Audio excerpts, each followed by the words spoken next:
Hi ನಮಸ್ತೆ. ಏನಪ್ಪ ಇವತ್ತು ವಿಶೇಷ ಅಂತ ಹೇಳಿದರೆ, ನಾವಿವತ್ತು ಮೈಸೂರು ಅರಮನೆ ಆವರಣದಲ್ಲಿ ಇಂದು ನಾವೆಲ್ಲ ಶಂಕರ ಸ್ತುತಿ ಪಠನೆ ಮಾಡೋದಕ್ಕೆ ಹೊರಡ್ತಾ ಇದ್ದೀವಿ. ಎಷ್ಟು ಉತ್ತಮವಾದ ಸಂದೇಶ ಇದು ಅಂತ ಹೇಳಿದರೆ, ಈಗಿನ ಮಕ್ಕಳುಗಳಿಗೆ ಸಂಸ್ಕೃತಿ ಅಂದರೆ ಏನು ಅಂತಲೇ ಗೊತ್ತಿಲ್ಲ. ಈ ಮೂಲಕ ಎಲ್ಲ ಕನ್ನಡಿಗರಿಗೂ ಸಂಸ್ಕೃತಿಯ ಬಗ್ಗೆ ಅರಿವು ಮೂಡಿಸುತ್ತಿದ್ದಾರೆ ಎಂದು ನನ್ನ ಅಭಿಪ್ರಾಯ. ನೋಡಿ, ಇಂಥ ಭಾಗ್ಯ ಯಾರಿಗೆಲ್ಲ ಸಿಗುತ್ತೆ ಹೇಳಿ.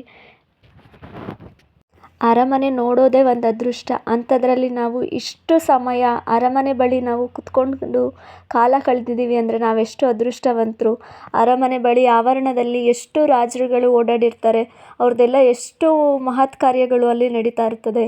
ಅದೆಲ್ಲ ನಮಗೆ ಇವತ್ತು ಪುಣ್ಯ ಸಿಕ್ಕಿದೆ ಅಂತ ನಾನು ಅಂದ್ಕೊಂಡಿದ್ದೀನಿ. ಇದರಿಂದ ನಮಗೆಲ್ಲರಿಗೂ ಸಂತೋಷ ಆಗಿದೆ.